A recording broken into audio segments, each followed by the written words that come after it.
घटना पर एमपी की सियासत गर्म। कमलनाथ के परिजनों से मुलाकात की है और कमलनाथ ने शिवराज सरकार पर इस दौरान हमला बोला है। दरअसल इंदौर के महू की यह घटना पर राजनीति तेज हो गई है और प्रदेश कांग्रेस अध्यक्ष कमलनाथ ने पीड़ित परिजनों से मुलाकात के बाद शिवराज सरकार पर हमला बोला। उन्होंने कहा कि सरकार मामले को दबा रही है। महू में 4 दिन पहले हुई आदिवासी युवती और आदिवासी युवक की मौत के मामले में प्रदेश की राजनीति गर्मा गई है। शनिवार सुबह प्रदेश कांग्रेस अध्यक्ष कमलनाथ ने आदिवासी युवक भेरूलाल के पिता मदन सिंह छारेल से मुलाकात कर सांत्वना प्रकट की। उन्होंने परिजनों को हर संभव मदद का वचन देते हुए कहा कि इंसाफ की लड़ाई में कांग्रेस साथ खड़ी रहेगी। शुक्रवार को राष्ट्रीय महासचिव कैलाश विजयवर्गीय पुलिस की गोली से मारे गए आदिवासी युवक भेरूलाल के घर पहुंचे थे। परिजनों से मुलाकात करने के बाद मीडिया से बात करते हुए कमलनाथ ने बीजेपी सरकार पर हमला बोला। उन्होंने आरोप लगाया कि प्रदेश में आदिवासियों, दलितों, गरीबों और महिलाओं पर अत्याचार हो रहे हैं। प्रदेश सरकार इंसाफ दिलाने की बजाय मामले को दबाने का प्रयास कर रही है। पूर्व मुख्यमंत्री ने यह भी कहा कि प्रदेश सरकार का आदिवासियों सहित सभी वंचित वर्गों के प्रति रवैया बेहद निराशाजनक है और आज प्रदेश का हर वर्ग परेशान है। उन्होंने कहा कि मंदसौर गोलीकांड और नेमावर की घटना के बाद कठोर कदम उठाए गए होते तो शायद ये दुखद घटना नहीं होती।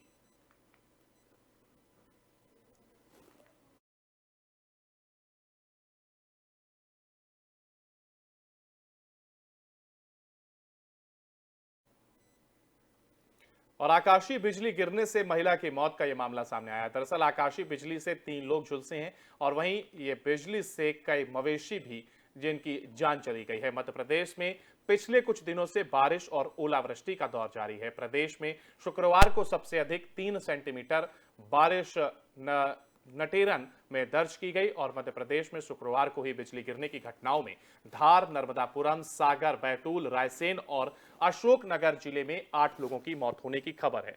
बारिश और ओलावृष्टि से फसलों को भी काफी नुकसान पहुंचा है। मौसम विभाग ने आज राजधानी भोपाल और इंदौर समेत कई जिलों के लिए ऑरेंज अलर्ट जारी किया है। भारतीय मौसम विज्ञान विभाग के भोपाल केंद्र के मुताबिक शुक्रवार को उज्जैन, सागर और भोपाल संभाग के जिलों में कुछ स्थानों पर और नर्मदापुरम, इंदौर, ग्वालियर, शहडोल, रीवा, जबलपुर संभाग के जिलों में कहीं कहीं बारिश दर्ज की गई। इसके अलावा शेष संभागों में जिलों में मौसम शुष्क रहा। प्रदेश के नटेरन में 3 सेंटीमीटर, गंजाबा सौदा में 2 सेंटीमीटर, नगौद, सागर, पठारी और गुलाबगंज में 1 सेंटीमीटर बारिश दर्ज की गई। तो वहीं अगर अधिकतम तापमान की बात करें तो भोपाल और उज्जैन संभाग के जिलों के तापमान में कोई विशेष परिवर्तन नहीं हुआ है। तो वहीं ग्वालियर और शहडोल संभाग के जिलों में अधिकतम तापमान विशेष रूप से गिरा है और शेष संभाग के जिलों के अधिकतम तापमान में काफी गिरावट आई है।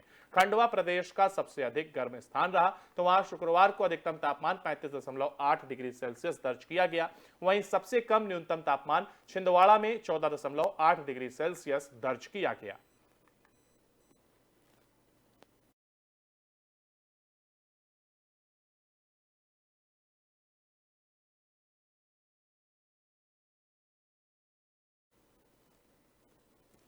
और वहीं आपको बता दें, इंदौर से सटे देपालपुर के थाना गौतमपुरा क्षेत्र के ग्राम कांकोवा की जमीन को लेकर दलित परिवार और दबंगों के बीच हुए खूनी संघर्ष को लेकर इसमें मुंडला कलमा में एक दलित की मौत हो गई। इस घटना में 8 लोग घायल हुए हैं। घायलों को इलाज के लिए इंदौर रेफर किया गया और पुलिस और प्रशासन ने कार्रवाई करते हुए आरोपियों को 2 मंजिला मकान रातों रात दबंगों का मकान तोड़ दिया। मिली जानकारी के मुताबिक देपाल के ग्राम गौतमपुरा की कांकोवा की जमीन का कब्जा मिलने के बाद खेत में लगी हुई फसल काटने पहुंचे ग्राम मुंडला कलमा के पट्टाधारी दलित माया राम का परिवार पहुंचा था। इस दौरान कांकोवा के बाबू सिंह राजपूत के परिवार के 12 से 15 लोगों ने उन पर जानलेवा हमला कर दिया। इस हमले में 9 लोग घायल हो गए। गंभीर रूप से ये घायल 7 लोगों को इंदौर रेफर कर दिया गया। इस खूनी संघर्ष में घायल मुंडला कला के एक दलित मायाराम की शुक्रवार दोपहर इंदौर में मौत हो गई। मायाराम की मौत की सूचना पर उसके गांव में उसके परिजनों और गांव वालों में आक्रोश फैल गया। पुलिस ने इंदौर में शनिवार को मायाराम का पोस्टमार्टम कराया जाएगा। इस घटना के बाद कांकवा और मुंडला कला में पुलिस बल तैनात किया गया है। गौतमपुरा थाने में मामला दर्ज किया गया है। मायाराम की मौत के बाद upper collector, SDM, SP, additional SP, SDOP और 3 थानों के टीआई रात 11 बजे कांकवा गांव के आरोपी दबंगों के घर पहुंचे और 2 जेसीबी मशीन की सहायता से उनको 2 मंजिला मकान तोड़वा दिया। पुलिस ने हमले के 2 आरोपियों बाबू सिंह और पवन को गिरफ्तार किया गया है। इस मामले में 7 आरोपी फरार बताए जा रहे हैं।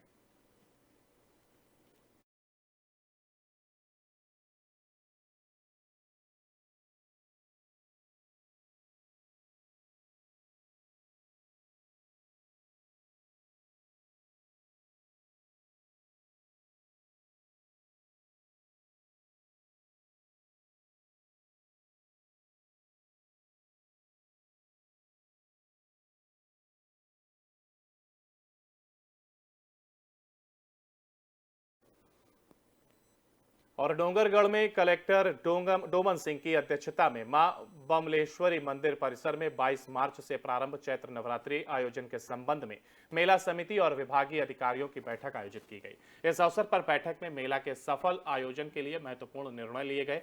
कलेक्टर ने कहा कि डोंगरगढ़ मेला का विशेष महत्व है। नवरात्रि मेले में देश भर के श्रद्धालु मां बमलेश्वरी दर्शन के लिए आते हैं और इस दौरान उन्होंने मेले में लोगों की सुविधा का ध्यान रखते हुए कार्रवाई करने के आदेश दिए। कलेक्टर ने यह भी कहा कि मेला आयोजन के लिए सुरक्षा का पुख्ता इंतजाम होना चाहिए। साथ ही विद्युत व्यवस्था, पेयजल व्यवस्था, पदयात्रियों के लिए आवश्यक सुविधा के साथ ही अन्य सभी महत्वपूर्ण व्यवस्था सुनिश्चित करने को कहा है। मेला आयोजन के दौरान कोई अप्रिय घटना घटित न हो, इसका विशेष ध्यान रखा जाए, ऐसा भी उन्होंने आदेश दिया है। 22 तारीख से नवरात्रि फिर से प्रारंभ हो रही है, तो इसमें बहुत बड़ी संख्या में श्रद्धालु माता के दर्शन के लिए यहाँ आते हैं। तो उसकी व्यवस्था के संदर्भ में हमारे सभी एजेंसी और सभी विभाग के अधिकारियों के साथ हम लोग ये बैठक करते हैं। उसी संदर्भ में आज ये बैठक आयोजित है। पुराने जो एक्सपीरियंस है उसके साथ साथ कुछ नया और बेहतर सुविधा देने के लिए हम लोगों ने आज की बैठक को रखा है और पूरा प्रयास यही रहेगा, पूरे शासन प्रशासन हमारे और मंदिर ट्रस्ट की तरफ से भी, कि ज़्यादा से ज़्यादा लोगों को सुविधा मिले और बहुत ही सुविधाजनक ढंग से लोग दर्शन कर सकें। बिल्कुल, आपने ये चीज़ संज्ञान में लाई है। ये चीज़ और भी सदस्यों ने यहाँ पे बताया था। इसको हम इस बार बहुत टाइट रखेंगे और बहुत ही सुचारू रूप से पूरा प्रोग्राम हो और बाहर से आने वालों को भी असुविधा ना हो, इसका हम ध्यान रखेंगे। हाँ, बमलेश्वरी देवी की जय। हर वर्ष की भांति इस वर्ष जो नवरात्र का शुभारंभ 22 तारीख को हो रहा है, उसमें हमारे द्वारा बृहत रूप से तैयारी की जा रही है, जिससे कि दर्शनार्थियों को बहुत सुंदर और सुलभ दर्शन प्राप्त हो सके। हमारे द्वारा जैसे बहुत सारे कैमरे लगाए गए हैं कि कहाँ क्या दिक्कतें हो रही है, तो एक कंट्रोल रूम की स्थापना के माध्यम से हम यात्रियों को ज़्यादा से ज़्यादा सुविधाएं और सुलभ दर्शन हो सके, इसकी व्यवस्था और पूरी हमारी टीम इस पे लगी हुई है।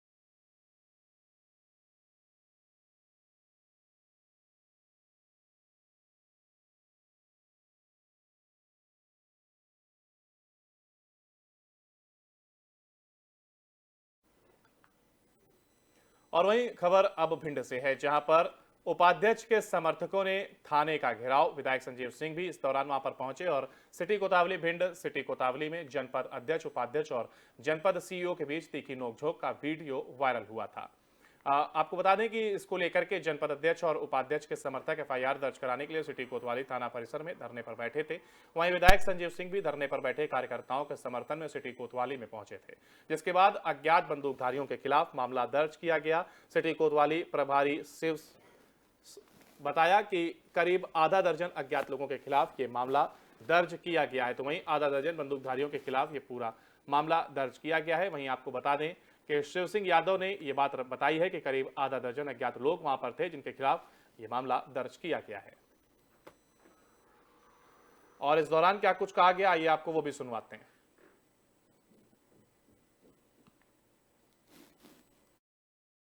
अध्यक्ष हैं श्रीमती सरोज वगैरह, उनके द्वारा एक आवेदन पत्र दिया था। एक उसमें वीडियो भी उन्होंने दिया है कि 4, 5, 6 बंदूक वाले लोग हैं, कुछ बगैर बंदूक वाले भी हैं, तो उन्होंने उनको गाली गलौज किया है और धमकी दी है।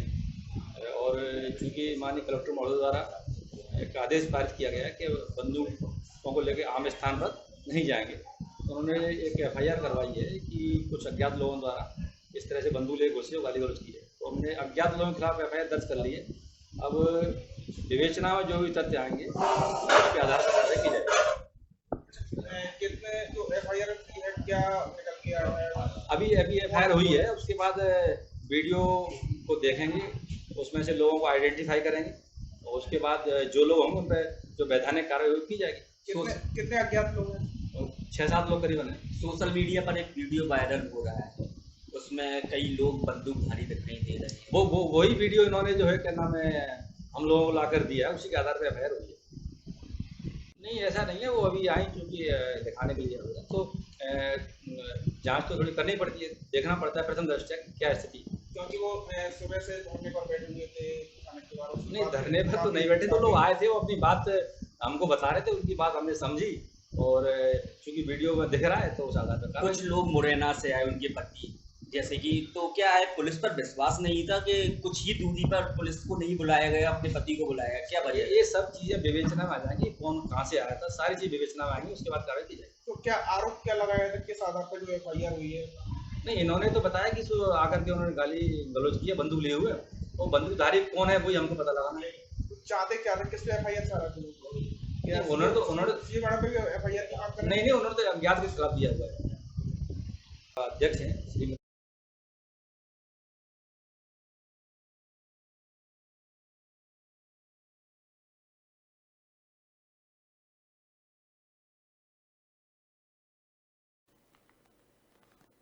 और गैरतगंज गाड़ी पार्क करने को लेकर मारपीट का मामला सामने आया। दरअसल आपस में भिड़े दो बीजेपी के एक कार्यकर्ता और पुलिस ने इस पूरे मामले को दर्ज कर लिया है। गैरतगंज में उस समय यह अचानक हड़कंप मच गया जब बीच बाजार में लाठी डंडे चलने लगे। लोग मामले को समझते तब तक एक पक्ष ने दूसरे पक्ष को लाठी डंडों से घायल कर दिया। बाद में पता चला कि हमला करने वाला गैरतगंज भाजपा मंडल अध्यक्ष संजू जैन और उसके साथी थे, जिन्होंने गैरतगंज के बीजेपी बूथ विस्तारक राम महेश्वरी को लाठी डंडों से पीटकर घायल कर दिया। जब हमला हो रहा था तभी राम महेश्वरी का भतीजा माधव महेश्वरी बीच बचाव करने आया तो संजू जैन ने उस पर भी लाठी डंडे से हमला कर दिया, जिसमें बीजेपी कार्यकर्ता राम महेश्वरी बुरी तरीके से घायल हो गए हैं। घायल राम महेश्वरी को गैरतगंज अस्पताल ले जाया गया, जहां से तबीयत बिगड़ने पर उसे जिला अस्पताल रेफर किया गया। सूत्रों के मुताबिक विवाद गाड़ी पार्क करने को लेकर हुआ था, जो देखते ही देखते मारपीट में बदल गया है और घटना की जांच करने में जुट गई है।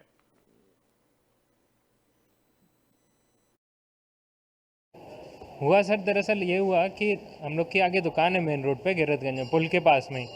तो पुल के पास में दुकान है, अब लोहे के पाइप वगैरह सब आते रहते हैं और एक छोटे ऑटो रिक्शा में पाइप लेके हम लोगों ने पीछे भेजा था। मैं ग्राहक को सामान देना था, कर्मचारी भी गए थे और ड्राइवर भी था। ऑटो ड्राइवर नया नया था, उसको जानकारी नहीं थी। लोग गली में उसने सीधे डाला और उस पर से उसको खबर तो कुछ थी नहीं। लड़के भी थे हमारे वहाँ सब काम करने वाले, मंडल अध्यक्ष हैं वहाँ पे संजू जैन, वहीं पीछे ही रहते हैं वो आके ड्राइवर से बदतमीज़ी करने लगा, गाली गलौज की उसने पहले। उससे की तो की, लेकिन उसके बाद हमारे कर्मचारियों से भी गाली गलौज की। हम लोग तो पीछे थे भी नहीं, दुकान में ही थे। मेरे को पीछे से एक भैया आए थे, उन्होंने बताया मेरे को कि पीछे आपकी गाली गलौज वगैरह हो रही है, क्या बात है। मैं और मेरे चाचा राम महेश्वरी हम लोग पीछे गए देखने के लिए क्या बात हो गई, किस बात पे बहस हुई है। वहाँ जाके देखते हैं तो पता लग रहा है कि वो ड्राइवर को बिना मतलब में खूब गाली वाली बक रहा है, आदमियों को हमारे गाली गलौज खूब ज़्यादा की है। हम दोनों गए, इतने में उसके आदमियों को उसने लटपट बुला लिया। मेरे चाचा को लट पे सर से तेज मारा उसने, पूरे सर पे यहाँ पे घाव आ गया अच्छा तेज, और मेरे को अंदर छाती वाती में थोड़ा दर्द है। बस यही सब हुआ है और कोई बात नहीं थी अलग से।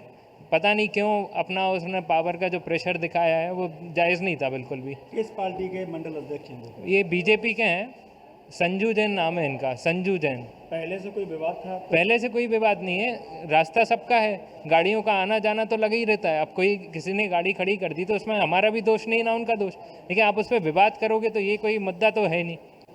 हुआ सर। और भिलाई स्टील प्लांट के नेवई SLRM सेंटर में भीषण आग लग गई। आग लगने का कारण अब तक स्पष्ट नहीं हो पाया है। भिलाई इस्पात संयंत्र के टाउनशिप से निकलने वाले कचरे और अपशिष्ट से प्लास्टिक का दाना तैयार करने वाले सेंटर में भीषण आग लग गई। आग के चपेट में आने से लाखों टन प्लास्टिक का दाना जलकर खाक हो गया और आग की सूचना मिलते ही बीएसपी की 6 गाड़ियां मौके पर पहुंचकर आग पर काबू पाती रही। घंटों की मशक्कत के बाद आग पर काबू पा लिया गया है। आग लगने का कारण तो फिलहाल स्पष्ट नहीं हो पाया है, लेकिन इसकी आधिकारिक जांच के आदेश दे दिए गए हैं। बता दें कि भिलाई स्टील प्लांट के नवई में इस्पात संयंत्र से ही SRM सेंटर बनाया है। यहां भिलाई के सेक्टर एरिया और टाउनशिप से निकलने वाले कचरे को अलग किया जाता है। कचरों से प्लास्टिक अलग किया जाता है, गीले कचरे से खाद आदि बनाने की प्रक्रिया होती है और प्लास्टिक से दाने तैयार किए जाते हैं। इस आग की वजह से करोड़ों का नुकसान का अनुमान लगाया जा रहा है।